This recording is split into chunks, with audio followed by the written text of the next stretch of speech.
जय हिंद, नमस्कार दोस्तों। आज की वीडियो में हम देखने वाले हैं कि हमारी 220 वोल्टेज और 440 वोल्टेज में क्या अंतर होते हैं। तो 440 मतलब 220 वोल्टेज क्या होती है और 440 वोल्टेज क्या होती है।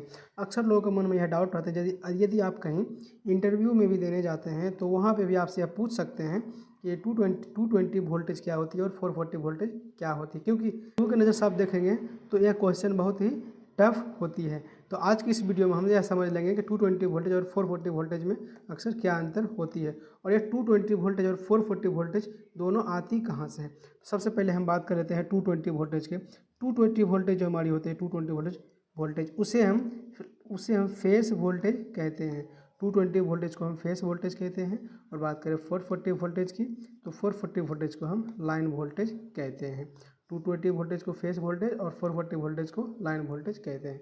तो अभी हम बात करते हैं 220 वोल्टेज और 440 वोल्टेज में अंतर क्या होती है कि 220 वोल्टेज कहाँ से हमें मिलती है और 440 वोल्टेज हमें कहाँ से मिलती है। तो आप लोगों को एक बात पता है, मतलब आप लोग सभी देखे होंगे अपने गांव या शहर, अपने मोहल्ले में कि आपके गांव में या फिर सड़क पे कोई ट्रांसफार्मर लगी हुई होती है। तो उस ट्रांसफार्मर में जो इन होती है, जो 3 वायर आप देखेंगे उस ट्रांसफार्मर में इन होती है और उससे जो आउट होती है वह उससे 4 वायर आउट होती है। तो इसका मतलब ये नहीं हुआ कि 4 वायर निकला है तो उससे हमारी 440 हो गई और 3 वायर जो हुआ 20 वोल्टेज और 440 वोल्टेज निकलती है हमारी एक ही ट्रांसफार्मर से। बस इनकी चेक करने की जो मेथड होती है वो अलग अलग होती है। आप 3 फेस की बात करें, 3 फेस में आप उन्हें 440 वोल्ट से ना जानते हैं। जब सिंगल फेस की बात आती है तो सिंगल फेस में आप उसके 220 वोल्टेज के नाम से जानते हैं। मतलब जहाँ पे थ्री फेस जा रही है वहाँ पे हमें 220 वोल्टेज मिलेगी और जहाँ पे हमें सिंगल फेस जा रही है वहाँ पर जहाँ पे हमें 3 फेस वोल्टेज वहाँ 440 वोल्टेज है, जहाँ पे सिंगल फेस है वहाँ पे हमें 220 वोल्टेज है। तो आज की इस वीडियो में हम यही सब डिस्कस करने वाले हैं। चलिए हम आपको बताते हैं कि सिंगल फेस यानी 220 वोल्टेज और 440 वोल्टेज में क्या अंतर होती है। तो सबसे पहले हम आप एक ट्रांसफार्मर की एग्जांपल देते हैं। जब भी आप ट्रांसफार्मर में उसको खोल के आप देखेंगे तो उसके अंदर जो वाइंडिंग होगी कुछ इस प्रकार से उसकी वाइंडिंग बनी हुई होती है। इस जगह पर हमारी आर होती है, इस जगह पर हमारी वाई होती है, इस जगह पर हमारी बी होती है। सेम इसी प्रकार से ट्रांसफार्मर की वाइंडिंग होती है। तो ये जो बीच वाली पॉइंट होती है, तीनों फेस की जो बीच वाली पॉइंट होती है उस पर उससे जो हमें एक न्यूट्रल प्रोवाइड होती है। तो यही इसी जगह जब आपके घर में एग्जाम्पल आप देखेंगे, जो आपके पोल पर से जब आप सिंगल फेस सप्लाई अपने घरों के लिए लेते हैं तो उस घर में बहुत लोग क्या करते हैं, अपने घर में ही एक न्यूट्रल को प्रोवाइड करते हैं। बहुत लोग क्या होते हैं उस खंबे पर से न्यूट्रल अपने घर में लेके आते हैं या फिर बहुत लोग घर में ही खुद का न्यूट्रल बनाते हैं। तो वो जो न्यूट्रल आप खंबे पर से लेते हैं वह न्यूट्रल हमें इस ट्रांसफार्मर के पीक मतलब बीच वाले पॉइंट से प्रोवाइड हो रही होती है। न्यूट्रल हमें कहीं से प्रोवाइड नहीं होती है। ये जो हम घर में जो न्यूट्रल बनाते हैं इसे न्यूट्रल नहीं, इसे हम अर्थिंग कहते हैं। जो हमारी मेन न्यूट्रल होती है वो हमारे ट्रांसफार्मर से पीक वाली बीच वाले पॉइंट से निकलती है, जहाँ पे आर वाई बी तीनों शॉर्ट होती है, उसी जगह से हमें न्यूट्रल निकलती है। तो अभी हम बात कर लेते हैं कि 220 वोल्टेज और 440 वोल्टेज हमें मिलती कहाँ से है, दोनों में अंतर क्या है।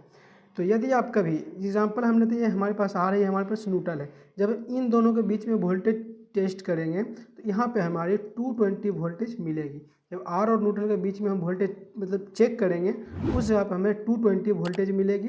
यहीं पे जब हम आर और वाई के बीच में मतलब आर और वाई के बीच में जब हम चेक करेंगे तो उस जगह पे हमें जो 220 वोल्टेज मिली है इसकी √3 वोल्टेज हमें प्रोवाइड होगी। अभी √3 क्या होती है, तो यदि आप सिंगल फेस मतलब फेस और न्यूट्रल के बीच में चेक कर रहे हैं तो उस समय यदि आपको 220 वोल्टेज मिली है तो उसी समय यदि आप आर वाई के बीच मतलब फेस दोनों के phase to phase voltage check करेंगे तो वहाँ पे आपको ये नहीं हो सकता है कि आपको वहाँ पे 440 वोल्टेज ही मिल सकती है। ऐसा फिक्स नहीं है, क्योंकि यहाँ पे डिपेंड करता है आपका सिंगल फेस। यदि सिंगल फेस आप चेक करते हैं तो यदि सिंगल फेस में कितना वोल्टेज आई है उतना का √3 वोल्टेज आपको 440 वोल्टेज में मिलेगी। एग्जांपल हम ले लेते हैं, यदि हमारे पास 220 वोल्टेज आई है, यदि हम इसको √3 करते हैं, √3 की मान जो होती है 1.732 होती है। यदि हम 220 वोल्टेज को 220 वोल्टेज इंटू 1.732 करते हैं, ये हमारे लमसम में वोल्टेज जो आएगी फेस टू फेस हमारी 381 या फिर 385 ऐसे लमसम ये वोल्टेज आपको मिलेगी। तो यदि आप phase to phase voltage check करते तो वहाँ पे आपको 385 से लेकर 380 के बीच में वोल्टेज मिलेगी। ऐसा नहीं कि आपको 440 वोल्टेज मिलेगी। 440 वोल्ट हमें अधिकतर केस में हमको ना के बराबर ही मिलती है, क्योंकि 440 वोल्ट बोले तो बहुत एक पीक मतलब हाई वोल्टेज हो जाती है। 440 वोल्टेज एक हाई वोल्टेज हो जाती है। और ये 440 वोल्टेज हमें जल्दी कहीं पे देखने को मिलती नहीं। 440 वोल्ट तब मिलेगी जब हमारी इस फेस और न्यूट्रल के बीच में जब हम चेक करेंगे वोल्टेज, वहाँ पे हमारी 254 के वोल्टेज, लगभग 254 वोल्टेज हमको मिलेंगे फेस वोल्टेज में, मतलब आर फेस और न्यूट्रल कोई भी एक फेस के बीच में, या फिर न्यूट्रल अब बी के चेक कर लो या फिर न्यूट्रल वाई के चेक कर लो, यदि वहाँ पे आपको 254 वोल्टेज मिलते हैं, उस कंडीशन में आपको आप चेक करेंगे फेस टू फेस, मतलब आर वाई फिर वाई टू बी फिर आर बी, ऐसे चेक करेंगे तो वहाँ पे आपको 440 वोल्टेज मिल सकती है। लेकिन अधिकतर केस में ये 220 मतलब 244 वोल्टेज नहीं मिलते हैं। अधिकतर केस में हमें 220 या फिर 230 वोल्टेज देखने को मिलती है। तो 440 वोल्टेज हमें लगभग नहीं के बराबर मिलते हैं। और हमारी लगभग यदि हमारी जो वोल्टेज आती है वो 300-400 वोल्टेज, मतलब 415-420 के बीच में वोल्टेज हमारी मतलब फेस लाइन वोल्टेज वेरी करते रहती है। तो ये आप देखेंगे तो कभी 415 वोल्टेज कहीं मिलेगा, फिर 420 वोल्टेज ऐसे देखने को मिल सकती है। 440 वोल्टेज हमें कभी भी जल्दी देखने को नहीं मिलती है। तो आपको बता दिए हैं कि 440 वोल्टेज आपको तभी मिलेगी जब सिंगल फेस में आपको 220 वोल्टेज मिली है। वो भी कब, जब सिंगल फेस और न्यूट्रल में जब आप वोल्टेज चेक करेंगे, उस कंडीशन में कितना वोल्टेज आपको मिला है उसका ये √3 आपको ये आर वाई बी फेज में मिलेगी। तो फिर ये अपना जो 220 वोल्टेज होती है, 220 वोल्टेज को हम फेस वोल्टेज कह रहे होते हैं। जो हमारी 220 वोल्टेज होते हैं, 220 वोल्टेज को हम फेस वोल्टेज कहते हैं। और जो हमारी मतलब फेस टू फेस चेक करते हैं उसे हम लाइन वोल्टेज कहते हैं। मतलब फेस वोल्टेज क्या हो गया, आर, जैसे आर हो गया और न्यूट्रल हो गया, इसको हम चेक किए थे, हमारी फेस वोल्टेज हो गई है।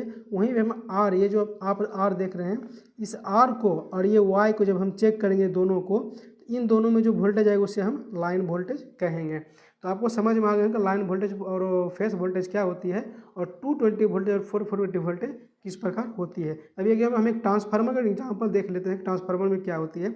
ये जो आप यहाँ पे एक ट्रांसफार्मर देख रहे हैं, यहाँ पे जो आप एक ट्रांसफर ये देख रहे हैं, जब भी आपकी जो आपकी गली मोहल्ले में जो ट्रांसफर लगी होती है, उसमें आप देखेंगे तो तीन वायर आपको इस प्रकार दिखेंगे, इसके ट्रांसफार्मर पर आते हुए इस प्रकार आएंगे, इसके ऊपर कनेक्ट हुई होती है। तो जहाँ से यहाँ से अक्सर आप बोलते हैं 11 kV जो होती है, 11 kV वोल्टेज, उस 11 kV में अक्सर आप देखेंगे तो 3 ही वायर होती है। 3 में क्या होती है, एक आर होती है, एक वाई और एक बी होती है। ये 3 वायर हमें आर वाई बी, ये तीनों हमारे ट्रांसफार्मर पे इन करती है। जो बड़ी बूसिंग है वहाँ पे हमारी 11 kV का आर वाई बी तीनों इन करती है।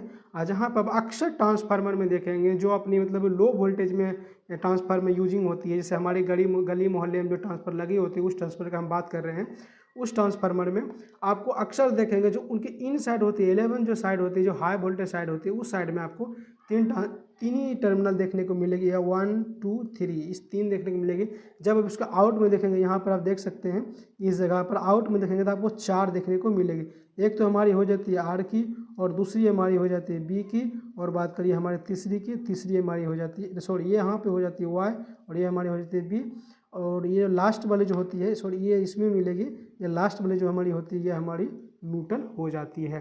तो इन साइड में आपको तीन बूसिंग देखने को मिलेगी, और आउट साइड में आपको 4 बूसिंग देखने को मिलेगी। 4 बूसिंग क्यों, हम आपको पहले बताए हैं कि ट्रांसफार्मर जो तीनों फेस होती है, वह तीनों फेस आपस में आके इस जगह पे शॉर्ट होती है, और 3 फेस जब यहाँ पे आर वाई बी ये तीनों यहाँ पे गई हुई है, और इसको आउटपुट में जब इसका आउटपुट, इनपुट में होती है और डेल्टा कनेक्शन में होती है, आउटपुट में स्टार कनेक्शन होती है। आउटपुट से जब आउटपुट का कनेक्शन आप देखेंगे तो कुछ इस प्रकार आप देखने को मिलेगी। इसी पॉइंट से नीचे इसी पॉइंट से एक बीच वाले पॉइंट से न्यूट्रल को लेके यहाँ से एक और बूसिंग ला के उसको न्यूट्रल के थ्रू उसको न्यूट्रल बना के उसको ले लिया जाता है। तो अक्सर ट्रांसफार्मर आप देखेंगे इन साइड में आपको 3 बूसिंग देखने को मिलेगी, आउट साइड में आपको 4 बूसिंग देखने को मिलेगी। तो उम्मीद करता हूँ कि आपको यह पता चल गए होंगे कि हमारी जो 220 वोल्टेज होती है और 440 वोल्टेज, मतलब 220 वोल्टेज और 440 वोल्टेज में आखिर क्या डिफरेंट होती है। यही डिफरेंट होती है कि 220 वोल्टेज को हम फेस वोल्टेज कह रहे होते हैं, और हमारे लाइन होती है 440 वोल्टेज को हम लाइन वोल्टेज कह रहे होते हैं। तो आपको यह भी क्लियर हो चुके होंगे कि 440 वोल्टेज हमें किस कंडीशन में मिलती है, और हमें 220 वोल्टेज के ही √3 वोल्टेज हमें जितना मिलेगी उसे ही हम लाइन वोल्टेज कहेंगे। ऐसा फिक्स नहीं है कि हमें 440 वोल्टेज ही देखने को मिल सकती है। हमें फेस मतलब फेस वोल्टेज में हम चेक करेंगे उसकी √3 वोल्टेज हमें लाइन वोल्टेज में देखने को मिलेगी। तो उम्मीद करता हूँ आपको यह पता चल गए होंगे कि 220 वोल्टेज हमारी क्या होती है, 440 वोल्टेज क्या होती है और चेक किया जाता है, किस प्रकार लाइन वोल्टेज को चेक किया जाता है और किस प्रकार फेस वोल्टेज को चेक किया जाता है। तो उम्मीद करता हूँ कि इस वीडियो से आपको यह सीखने को मिल गए होंगे कि 220 वोल्टेज और 440 वोल्टेज में क्या अंतर है और दोनों यह 220 वोल्टेज और 440 वोल्टेज हमें कहाँ से मिलती है। यदि आपको यह वीडियो से यह सीखने को मिला है तो वीडियो को लाइक कीजिए, चैनल को सब्सक्राइब कीजिए और इसी प्रकार से नॉलेजेबल वीडियो आप देखना पसंद करते हैं तो हमारे चैनल को सब्सक्राइब करके रखें। तो आज के वीडियो में इतना ही, मिलते हैं किसी नेक्स्ट टॉपिक में, किसी नेक्स्ट वीडियो में। तब तक के लिए जय हिंद।